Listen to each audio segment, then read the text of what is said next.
आजचा special cake आहे जो मी माझ्या मैत्रिणीसाठी बनवलेला आहे. हॅलो, तर ही माझी मैत्रीण आणि तिच्याच रिसेप्शनसाठी मी इथे आले होते आणि तिनेच मला केकची ऑर्डर दिली होती. तर हा केक मी कशा पद्धतीने अरेंज केलाय ते तर मी तुम्हाला दाखवणारच आहे. पण त्याआधी मी आज उर्वीसाठी काय बनवले ते दाखवते. तर माझ्याकडे भरपूर प्रकारचे असे फ्रुट्स होते. तर म्हटलं आज उर्वीसाठी आपण जेली चॉकलेट बनवूया. YouTubeवर स्क्रोल करता करता एक व्हिडिओ पाहिली होती आणि म्हटलं आता उर्वीसाठी सुद्धा आपण असे चॉकलेट बनवूया. कारण हल्ली ती भरपूर असे चॉकी-चॉकी करत असते. आणि फॅलरोचे जे जेली चॉकलेट असतात ना स्ट्रॉबेरीचे ते तिला भरपूर प्रमाणात आवडतात. तर म्हटलं आपण घरच्या घरी छान फ्रूटचे चॉकलेट तयार करून घेऊयात. तर फ्रुट्स होते ते मी चॉप करत होते. तर उर्वीला सुद्धा इथे सगळ्यातली फळं अशी खायला दिली आहेत आणि मी मग माझ्या कामाला सुरुवात केली. तर फळांसोबत मी इथे एक गाजर आणि एक बीट सुद्धा घेतले. त्याबरोबर मी ॲपल घेतलंय, ऑरेंज आणि मग डाळिंबाचे दाणे होते. ते सगळं मिक्सरमध्ये असे फिरवून घेतेय. थोडं एक ग्लासभर इतकं पाणी घातलं आणि मग छान त्याची पेस्ट तयार करून घेतली आणि हे गाळणीने गाळून घेते म्हणजे वरचा जो चोथा असतो ना तो निघून जाईल आणि मग जेली एकदम सॉफ्ट तयार होईल.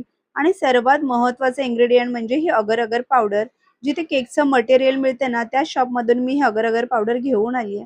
म्हणजे छान त्याची जेली तयार होते. 5-6 मिनिटं अशी उकळी आली की गॅस बंद करायचा आणि मग त्यानंतर मी इथे मध घालणार आहे. तुम्हाला जर साखर वगैरे वापरायची असेल तर अगर-अगर पावडर घातली ना त्यावेळेस साखर घालू शकता. पण मला साखर घालायची नव्हती म्हणून मग मी इथे गॅस बंद केल्यावरतीच 2-3 चमचे मध घातले आणि मग थोडं लिंबाचा रस घालणार आहे. म्हणजे खट्टे-मिठ्ठे असे हे चॉकलेट्स तयार होतील. थोडाफार स्ट्रॉबेरीचा सुद्धा फ्लेवर येईल. कारण स्ट्रॉबेरी कशी आंबट-गोड असते त्या पद्धतीने. आणि मग मी इथे मोल्डमध्ये हे काढून घेतलंय. तर हे व्हिडिओ स्किप झाले त्यामुळे तुम्हाला हे दाखवता आले नाही. आणि 1-2 तासानंतर हे बघा फ्रिजमध्ये ठेवलं आणि मग हे जेली चॉकलेट छान असे तयार झाले. खूप सॉफ्ट जेली चॉकलेट तयार झाले. उर्वीला तर फार आवडले. तुम्हाला कसे वाटले कमेंट्समध्ये मला नक्की सांगा.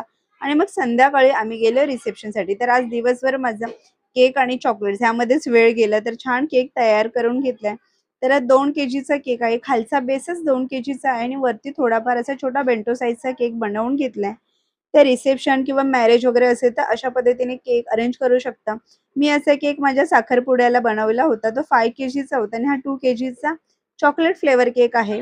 तर प्लेन व्हाईट कलर केला आणि वरती छान फॉइल लावलंय आणि फक्त असे पर्ल लावलेत आणि मग रिअल फ्लॉवरने असे डेकोर करून घेतले. तर वरती मी टर्न टेबल ठेवले, जो उर्वीच्या बर्थडेला मी घेतला होता. तो आता इथे पुन्हा यूज केला आणि त्यांची छान एंट्री झाली आणि मग इथे फोटोशूट सुद्धा चालू होते. त्यानंतर केक कटिंग झाला. दोघांनी एकमेकांना केक भरवला. तर अशा पद्धतीने त्यांचं अ, लग्न तर छानच झालं आणि त्यानंतर रिसेप्शन सुद्धा खूप मस्त झाली. इकडे गाणी लागली होती, तर उर्वी सुद्धा इथे छान डान्स करत होती. तर असा होता आजचा दिवस. कसा वाटला व्हिडिओ कमेंट्समध्ये सांगा. बाय.